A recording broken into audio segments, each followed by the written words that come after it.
Simón Pedro, rema mar adentro y echa las redes para pescar.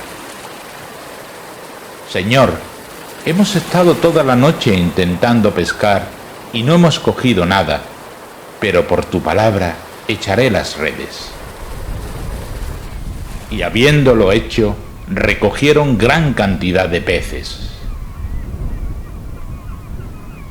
Y resuena en mi corazón las palabras del Señor diciendo: remad mar adentro, remad mar adentro.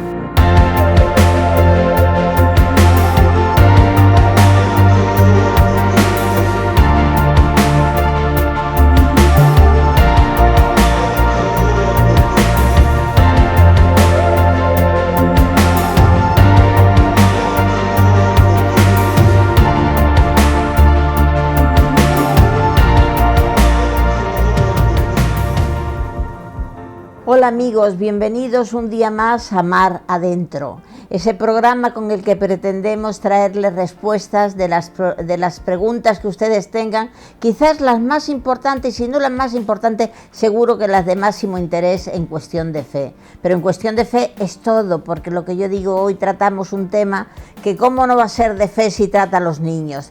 Tocamos hoy la ley educativa y lo hacemos de la mano de quien nos puede dar respuesta de lo más firme y certera, don José Antonio Sánchez Herrera, párroco de la Iglesia de la Encarnación de Marbella. Muchas gracias por atendernos, don José. Gracias a vosotros por este esfuerzo que hacéis y esta colaboración tan preciosa y tan desinteresada para que el rumor de Dios se sienta.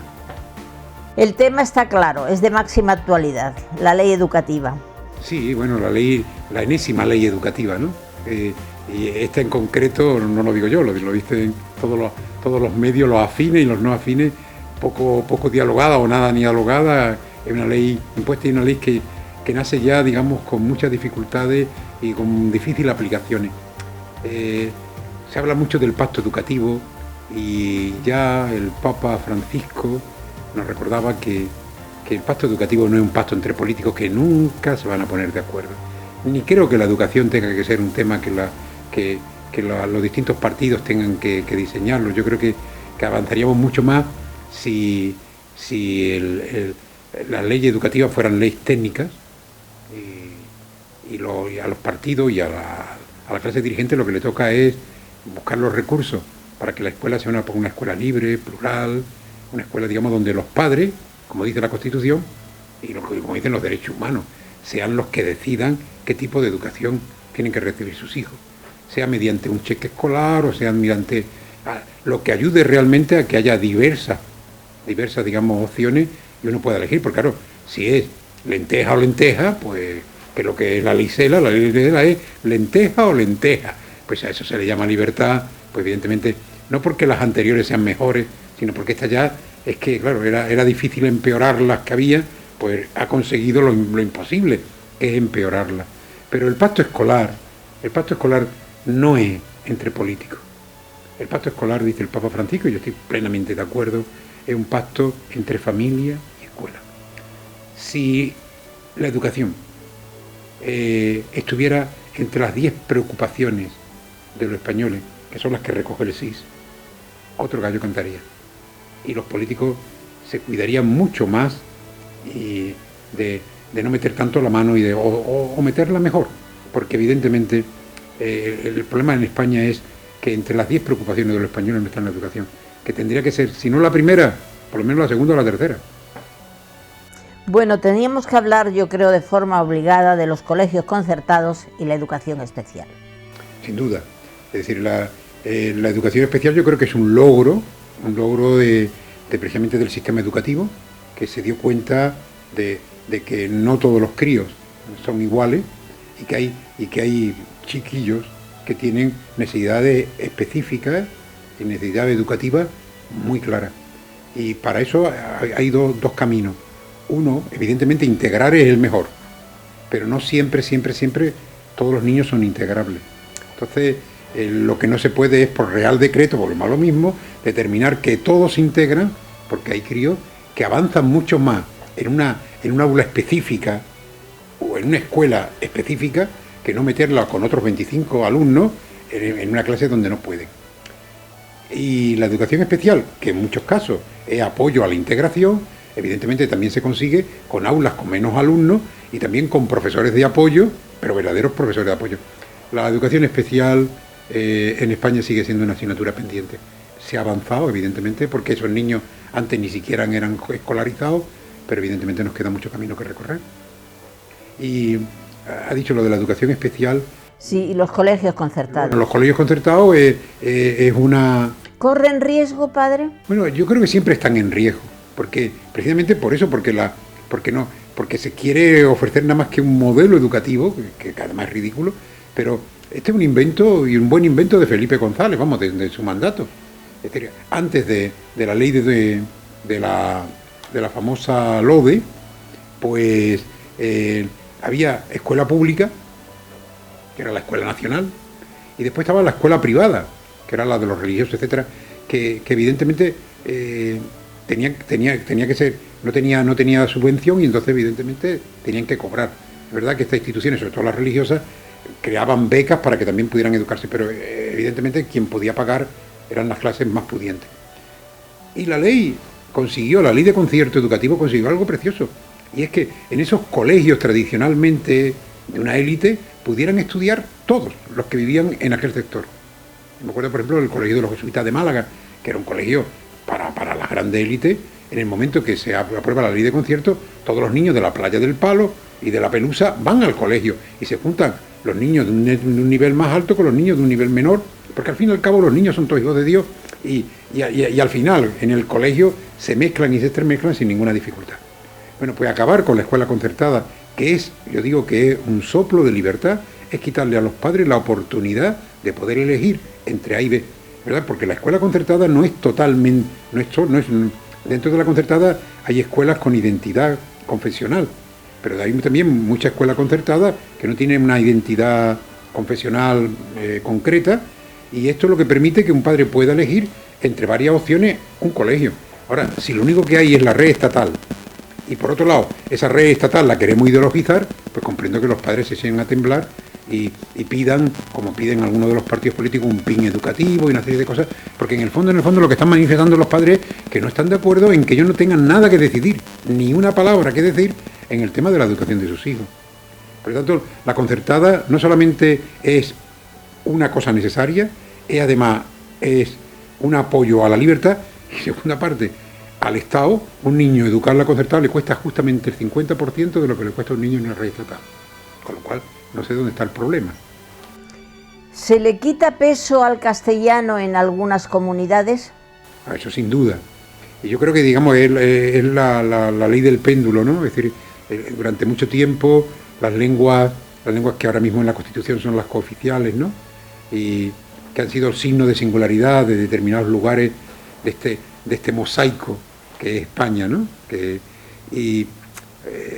Pues de acuerdo también el hecho de haber estado prohibida, incluso perseguida, etcétera, pues provoca la reacción contraria, pero el tema más doloroso es impedirle a ciudadanos españoles conocer su propia lengua. A mí me llama poderosamente la atención que en Francia, nuestro país vecino, cualquier profesor, sea de la asignatura que sea, primero es profesor de francés. Y por eso los franceses, la mayoría de los franceses hablan también el francés, porque independientemente que de matemática, biología o química, antes que nada y sobre todo es profesor de francés, ¿no? Entonces me parece un poco serio que un niño que nazca en el País Vasco o en Cataluña o en Galicia tenga menor oportunidad de conocer bien el castellano y además conocer su propia lengua. Eso es riqueza. Y si además ya aprenden inglés, pues ya son 3. Es decir, que aquí no es cuestión de restar, sino de sumar. Y sin embargo, somos a veces tan pobres en nuestros planteamientos y la ideología puede tanto que termina, digamos, por empobrecer a los alumnos, que podría ser una riqueza estupenda. Yo creo que probablemente la lengua románica más antigua, ahí se la disputan el valenciano y el catalán, ¿no? Que eso es riqueza. Y qué precioso es que un niño que nace en Cataluña sepa muy bien el catalán, conozca muy bien el castellano y alguna otra lengua más. Y no impedirle vehicularmente que aprenda el castellano, poner todas las trabas del mundo para que no lo aprenda mal, ¿no?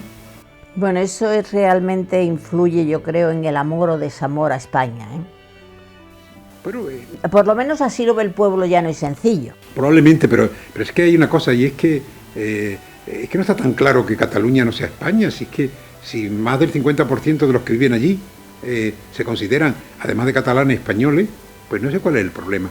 Es decir, yo creo que a veces ni siquiera la política, por la política el arte de la polis, ¿no? Sino el partidismo, la ideología, realmente es tan sectaria. Al fin y al cabo, las ideologías terminan siendo dioses a adorar, ¿no? Y si te das cuenta, en los lugares donde el independentismo va ganando territorio, lo religioso va desapareciendo, porque no puede haber muchos dioses. Y si el Dios de tu vida, o el Dios que se plantea y se ofrece, es digamos, la independencia, pues al final no hay lugar para más. Entonces, creemos, adoramos y seguimos la independencia, ¿no? Precisamente de eso quería hablarle yo, porque se trata de una cultura no religiones en la cultura, sea la que sea. Pero sin embargo hemos visto sobre la marcha que hay algunos otros credos que sí tienen más cabida. ¿Cómo lo ve usted desde el punto de vista de la Iglesia Católica? Pues yo lo veo que la Iglesia, ya en el Concilio Vaticano II, dejó muy clara que su postura era la de acoger a todos, la de no condenar a nadie, pero sí la de ofrecer precisamente ese mensaje en libertad de Jesús liberador. Y lo que es una pena, que esa libertad religiosa, que también es un derecho universal, está en la tabla de derechos humanos, pues en muchos lugares se vaya, digamos, de alguna manera conculcando, y a lo mejor en este mundo occidental no se haga las bravas, pero se van poniendo dificultades precisamente para impedirle al ciudadanito de a pie poder, digamos, expresar libremente su fe. Ya no hablo solamente del cristianismo, sino, digamos, de todas las religiones. Después también se estigmatiza a la religión como la creadora de los problemas, cuando no es verdad. Sino, digamos, los radicalismos no son religiosos. Se utiliza la religión, es decir, como un medio para agarrarse a algo y para no... Pero evidentemente la religión no es el problema, sino la religión es la solución de los problemas.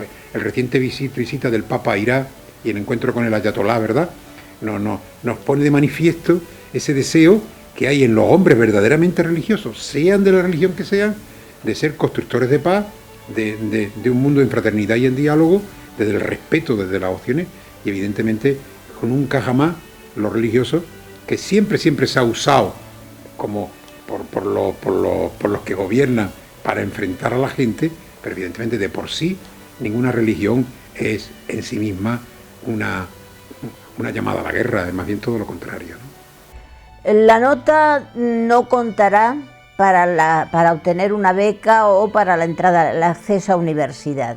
¿Usted eso lo ve positivo o lo ve negativo? Yo lo veo muy negativo, pero no por nada, sino porque, digamos, bueno, pues tampoco cuente la educación física, tampoco cuente el inglés, que no cuente... Es decir, en el mundo escolar... Ni la música. Claro, es que en el mundo escolar, todo lo que en el mundo escolar se ofrece en las horas que son escolares, tienen que estar evaluados. Y tienen que valer, es decir, en la proporción, digamos, de como esté en la ley establecido. Es decir, poner una asignatura en horario escolar, pero vaciarla de todo contenido evaluable, pues al final es nada. Es como cuando dice que los chicos elijan, o que los padres elijan, pero elijan entre religión y nada. Eso ya es ponerlo, eso no es elección. Eso no es elección. Mirar, en España, cada año, los padres tienen que elegir si sus hijos reciben la enseñanza religiosa o no, pero todos los años. No es que yo, el primer año, cuando voy al colegio, digo que quiero que mi hijo de religión. No. Cada año tiene que volver a pedirlo.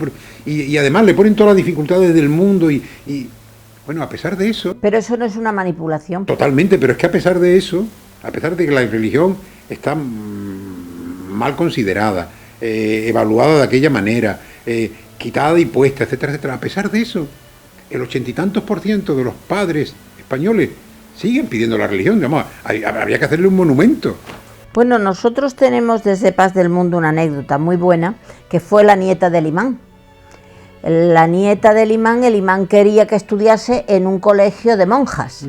Entonces nos sorprendimos y dijimos que cómo era posible, porque tenían liceo francés, tenían a su mano todo, puesto que ellos son de Marruecos, aunque viven aquí y tienen la nacionalidad española. Y decía que no, que cómo educan las monjas, no educa a nadie. Eso es una anécdota a comprender la fuerza que tiene el credo. Yo me acuerdo que en tiempo de don Antonio Dorado, de feliz memoria, obispo, el imán le llamaba todos los años, porque el imán ha tenido varios, debe tener varios nietos, ¿no? Y en concreto ya era para un nieto a los colegios de la fundación, vamos, Chamendi o Rodrigo Bocanegra. Y como sabéis que el obispo ni nadie puede decidir quién entra o no en un colegio, porque va por riguroso baremo, pues no había manera de que el niño o que el nieto del imán entrara. Y entonces me acuerdo que me dijo el obispo, llevaba yo entonces los colegios, y mira, dile al imán que yo no puedo hacer nada y tal, ¿no? Entonces llamé al imán y el imán me dijo, pues vaya obispo, que no, el obispo no manda nada. Sí, nosotros tenemos mucha amistad con él y él, bueno, además tiene mucha gracia, porque, perdón, él tiene foto de todos los papas, que se ha hecho con todos los papas, porque papa que nombran, papa que se pide la audiencia. Y él tiene foto con todos los papas y no tiene con ningún otro imán, ni con nada de sí. Uno entra en el despacho de Al-Bashar y dice, bueno, este hombre, dice que le llaman el imán cristiano, ¿no, Juan Carlos? Yo hace 2 años, pues entonces era yo vicario, hubo en la mezquita, por primera vez, era algo que no se había vivido nunca. Allí le conocimos nosotros, padre. Es decir, entrar en la mezquita, hombres y mujeres, hacer una celebración o un acto religioso, que eso jamás se había hecho dentro de la mezquita. Y representación de 17 credos. Exactamente, sí. Sí, allí le conocimos nosotros, pero claro, con tanto mogollón nosotros somos tan pequeñitos. Bueno, tampoco tanto. Bueno, hay una cuestión que a mí me encantaría que nos explicase ampliamente, que es el proyecto Escolas. Escola Ocurrente. El proyecto de Escola Ocurrente ahora mismo es una fundación pontificia y en su origen fue una intuición del Papa Francisco cuando era arzobispo de Buenos Aires y descubrió la necesidad de poner de acuerdo a toda la red educativa, sea privada, religiosa, laica, pública, a todos los que quisieran en un proyecto de fraternidad y de paz. Escuelas para el encuentro. Y esto que empezó él a trabajarlo con un grupo, digamos, de maestros y demás personas en Buenos Aires, cuando le he elegido, ahora ha hecho 9 años, obispo de Roma y por lo tanto el Papa de la Iglesia, él se trae ese proyecto, lo trae a la Congregación de la Educación Católica, que es una de las congregaciones del Vaticano, y crea una fundación pontificia. Yo tuve la oportunidad de estar en el primer congreso de Escola Ocurrente a nivel internacional, y haciendo el Papa Francisco en la Ciudad del Vaticano, en el aula del Sínodo, y allí, digamos, un poquito era ver cómo construir esa red de fraternidad y de paz desde el mundo escolar. Entonces, era importante porque el Papa lo decía, mira, la educación tiene que ayudar a que un chico, pues, crezca en armonía lo que piensa, lo que siente y lo que hace. Qué bonito. Sí, esa armonía para el Papa es fundamental. Y después el Papa decía, mira, y en el siglo XXI, en este momento que estamos, la escuela tienen que ofrecer a todos sus alumnos la posibilidad, además, digamos, de una escuela donde se aprende un montón de cosas, pero todos unidos en aprender la música, el deporte, y después que todas las escuelas y todos los niños de la escuela tuvieran, digamos, una lengua común, que era el inglés, evidentemente todos lo aprendieran, y también todos conectados a Internet, porque decía, si los pobres de la tierra quedan fuera de Internet, es decir, no existe. No existe. Entonces, una de sus preocupaciones es que hasta en el poblado más pobre de África o de Asia, donde no llega casi nada, esté Internet. Y le decía, hombre, yo me gustaría que los niños de Europa, que están aprendiendo, por ejemplo, la lengua inglesa, para practicasen esa lengua no con los niños de Inglaterra, que también, o con los de Estados Unidos, sino con los niños de África. Y pudiera haber, digamos, gracias a Internet, con la diversidad de acentos. Claro, y también que un niño de Europa vea cómo un crío en África que no tiene nada es feliz, sencillamente por la amistad que le procura, digamos, gracias a Internet, ¿no? Verdaderamente es impresionante ese proyecto y otro de los puntos que tenía también el Papa era precisamente ese, el de la integración. Y contaba una anécdota, bueno, no contaba una anécdota, no, sino que la tarde que pasó con nosotros, el Papa conectó con diferentes lugares del mundo donde se estaban viviendo este proyecto de escuela ocurrente, ¿no? Y conectaron con una escuela del Brasil, donde un chico que había nacido sin brazos, era un gran deportista, y entonces el Papa le preguntó, bueno, ¿pero qué deporte haces? Fútbol. ¿Y qué eres? Dice, yo portero. Pero hombre, ¿cómo vas a ser portero sin brazos? Sí, pero es que yo quería ser portero. Y bueno, ¿y tus compañeros de clase qué decían? Porque te marcará muchos goles. Sí, al principio casi todo. Dice, pero mis compañeros de clase lo que querían era que yo fuera feliz. Y preferían, digamos, mi felicidad a ganar o no ganar los partidos, ¿no? Entonces el Papa se quedaba, digamos, extrañado. Y entró también en contacto con una escuela de educación especial, donde un niño autista, pues evidentemente explicó cómo él se situaba y se abría al mundo a partir, digamos, de su educadora, de esos métodos que ayudan precisamente a la comunicación. Yo creo que el Papa, precisamente por ser jesuita, el mundo de la educación es un mundo que prioriza, un mundo que le interesa muchísimo, y nos contaba aquella anécdota de eso de lo que yo llamo el pacto educativo, de que siendo él pequeño, pues era como todos los niños, pues se portaba mal en la escuela, y que su maestra llamó a su madre, y maestra y madre se pusieron de acuerdo para ver cómo tenían que tratar el tema con él. Y hoy sabéis que lo que pasa es que cuando hay un problema en la escuela, el padre contra la maestra contra los padres, y el niño en medio sale reforzado en sus travesuras o en su mal camino, ¿no? Mientras que él decía, yo he sido mejor persona gracias a que mi profe y mi madre hicieron un pacto. Y ese es el pacto educativo, yo creo que es el pacto más importante a realizar. Hay un tema que no quiero decir mi opinión, porque yo no estoy aquí para dar mi opinión, aunque usted se la debe imaginar, que es la cuestión de la educación afectiva sexual desde primaria. ¿Eso cómo se come, padre? Pues eso se come bien, sí, si hay, digamos, volvemos al mismo, acuerdo y pacto entre familia y escuela. Es decir, yo creo que la educación afectivo-sexual, el lugar idóneo es la familia. Y la familia le puede pedir a la escuela que colabore con ella de distintas maneras. Pero vamos a imponer, porque el problema, volvemos a lo mismo, no es la información técnica en una clase de biología, es la ideología que después se añade, digamos, a esa educación afectivo-sexual, ¿no? Y creo que ahí se han hecho muchas tonterías, ¿no? Que han provocado precisamente, digamos, que no en todos lados. Yo creo que la mayoría de los maestros son personas beneméritas, pero también tenemos algún tontillo, y eso es lo que ha provocado, digamos, un gran rechazo. Yo creo que en lugar cuando decía la ministra Cela, que vamos, para premio, ¿no? Que los hijos no son de los padres, ¿no? Bueno, pues que le dé de merendar. Que el Estado, digamos, se lleva a todos los niños y le dé la merienda. ¿Y les compre la ropa? También, por ejemplo. Sí. Hay otra cuestión que ya atañe a los profesores, tal y como usted ha dicho, que es que van a estar permanentemente en un punto de mira, siendo constantemente evaluados. Esto debe producir inquietud en los docentes, puesto que no se sabe si cualquier día te quitan de tu plaza porque te dicen que no has sido evaluado correctamente o no tienes la puntuación necesaria. Eso es un riesgo, ¿eh? Hombre, yo creo que el problema, como todo en la vida, es que eso sea un misterio. Yo creo que lo importante es saber, digamos, conocer el tablero de juego. Yo creo que ningún docente se va a poner nervioso porque el que se dedica a evaluar sea también evaluado. Pero evidentemente lo que sí hay que saber muy bien es cuál es el tablero de juego, cuáles son los criterios de evaluación, qué es lo que se mide, quién lo mide. Es decir, porque claro, si al final va a ser otro comisario político el que llega por y tal, pues evidentemente yo comprendo que eso cree digamos, malestar y digamos, cierto temor y pavor en el mundo educativo. Bueno, en el mundo educativo, como en otros sectores, la verdad es que la dedocracia impera muchas veces y eso ya conlleva un temor. Sin duda.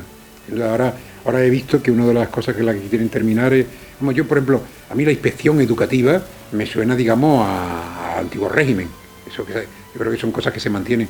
Yo creo que es bueno que el Estado tenga, digamos, unos mecanismos para evaluar si las escuelas, etcétera, pues están cumpliendo los criterios y los proyectos educativos que la ley establece. Para que un señor llegue allí, pida el carnet de identidad al maestro, se siente en su sitio, lo esté, pues eso me parece que es de otro tiempo. Pero bueno, lo más grave es que hasta ahora esos inspectores por lo menos hacían unas oposiciones, pero ahora creo que los van a poner a dedo, con lo cual ya es el colmo de los colmos, ¿no? Es lo que ¿no? le he dicho, sí, que realmente estamos viviendo una época de la dedocracia plena.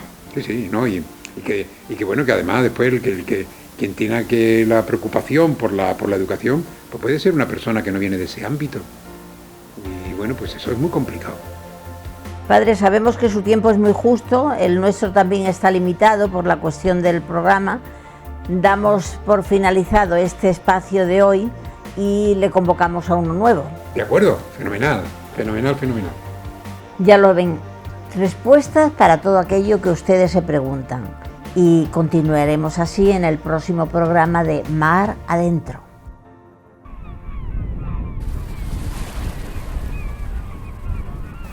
Y resuena en mi corazón las palabras del Señor diciendo: remad mar adentro, remad mar adentro.